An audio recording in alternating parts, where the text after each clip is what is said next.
असलामुअलैकुम crime update में लियाकत तुसीं वेख रहे हो मेरे यूट्यूब चैनल। पंजाब दा जिला गुजरांवाला दी तहसील कामोकी दे विच बड़ा वड्डा सीसीडी पुलिस मुकाबला होया, जिस दे विच एक कांस्टेबल शहीद और एक SHO जख्मी होया है।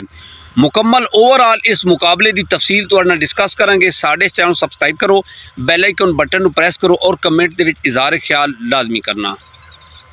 जी दोस्तों, पिछले दिनों दे विच एक बड़ा वड्डा रेड कीता है नईम बट SHO साहब हैं कामोकी थाने दे।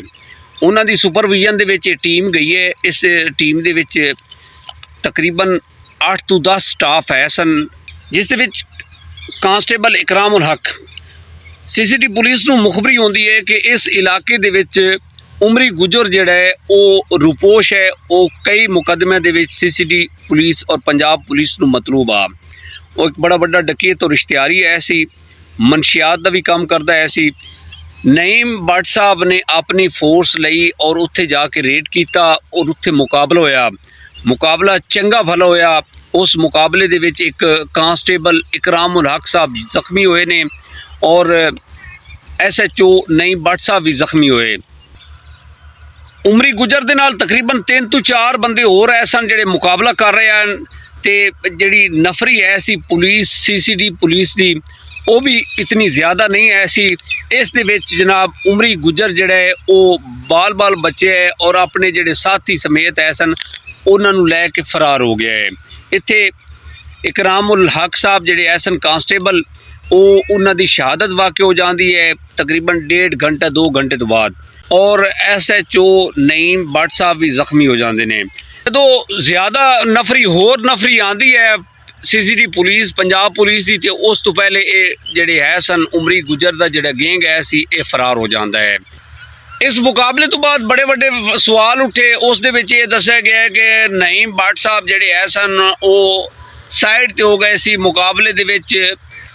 इस तरह करके ना कुछ उन्हां दे विच सवाल उठे ने। बाद दे विच CPO गुजरांवाला डॉक्टर गयास गुल खान साहब ने एक कमेटी तश्कील दी।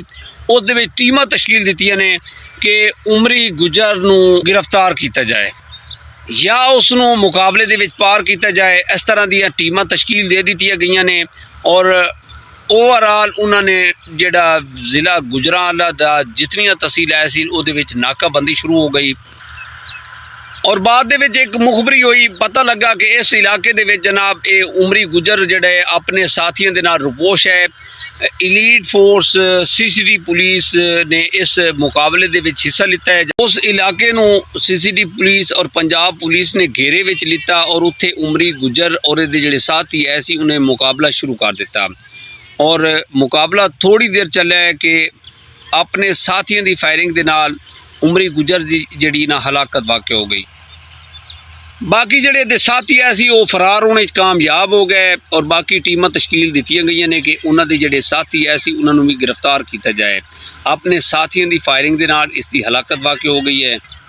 और बाद दे विच जनाब डॉक्टर CPO गयास गुल खान साहब शहीद होया सी। इकराम उल हक कांस्टेबल उसके घर गए ने, उसकी जिहड़ी फैमिली है सी उन्हां नूं इकराम उल हक साहब की ताज़ियत की। जी दोस्तों, इकराम उल हक साहब जिहड़े है सन एक दिलेर कांस्टेबल है सी। ये काफ़ी देर जनाब मुकाबला करते रहे ने ते ये उमरी गुजर की जिहड़ी फायरिंग है उसकी जद दे विच आके शदीद जख्मी हुए सी और इन्हां दी शहादत हो गई। और बाद दे विच डॉक्टर गयास साहब ने मीडिया नूं दस्सिया है कि ये जितने ही जराइम पेशा अफराद हैं इंशाअल्लाह साडी एक अहद है कि इन्हां नूं कैफ किरदार तक पहुँचावांगे और इलाके दे विच अमन सुकून लावांगे। जी दोस्तों, ऐसे पैगाम दे नाल सानू इजाज़त दो। अपना ढेर सारा ख्याल रखा है। ओवरऑल हर जगह ते अलहमदुलिल्लाह जिहड़ी साडी फोर्स है पंजाब पुलिस है या सीसीडी पुलिस है ये जराइम पेशा अफराद नूं कैफ किरदार तक पहुँचा रही है। अपना ढेर सारा ख्याल रखना और साडे चैनल सब्सक्राइब लाजमी कर लेना। खुदा हाफिज़।